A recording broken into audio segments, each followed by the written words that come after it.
One of the things that I think that is helpful for us to just be curious about is just recognizing that when we even consider that question, who am I really? I think it's helpful to recognize that we ask that question from a particular perspective in which we're making a lot of assumptions that we don't even know that we're making. So for instance, the notion that over the last 500 years we have been culturally formed to believe that who I am is a question that I can actually answer by myself.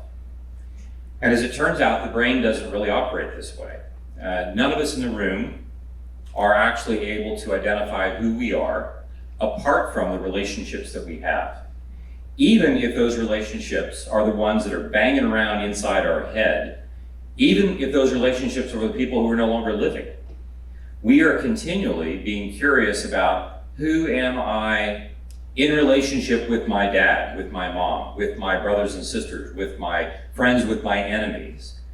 And part of the challenge is that we are also equally trained, though, to think that we should be able to answer the question without including all those relationships. We come to university and we are told we can be anything that we want to be, which is an abject lie. Because you just can't be anything you want to be. Because there's just certain things that, so we're not going to be able to do a whole range of things. If I'm going to do this, I'm not going to be able to do these things as well. You see what I mean? But the questions about who am I really, when I feel like I have to answer this question by myself, and I'm not aware that I actually need collaborators who are actively asking me questions about who I am, not just me answering that question, but I need you to be curious about who I am. If I don't have living, breathing community with me who is asking this question of me, there will be a lot about who I am that I will never know because you're not asking the question. We like to say in our work that the mind is an embodied and relational process that is emerging at all times. And that means that when the baby comes into the world, we like to say every baby comes into the world looking for someone looking for her, looking for someone looking for him. And that process never stops. And when you come into the world as a newborn, about 15 to 20% of the neurons of your 100 billion neurons that are ready to go, only about 15 to 20% of them are able to do the job that they need to do in order for you to survive. The other 80 to 85% of those neurons, in order for them to eventually do what they need to do, require interaction with another human being. Only then will those neurons develop in such a way that I can grow to become who I want to become. But it will always be continually in this process of answering the question not who am I, but with whom am I collaboratively telling the story about who I am becoming. So it's not a matter of who am I becoming, it's who are we helping me to decide who I'm becoming. The question then is who are the people that are in my life who are helping me tell my story more truly?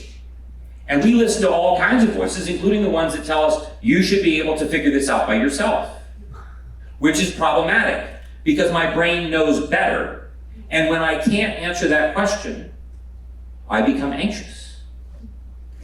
And if I don't know what to do with my anxiety, I'm still then expected to figure that out by myself. Which of course means that eventually you'll be in my office. This is good for business.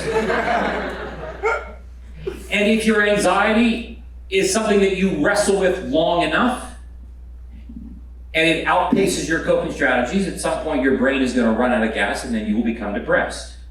Only we live in a culture that will say that also is something that if you just try harder, if you try harder, then you can do what you need to do to overcome that, which of course is, once again, something the brain is unable to do by itself.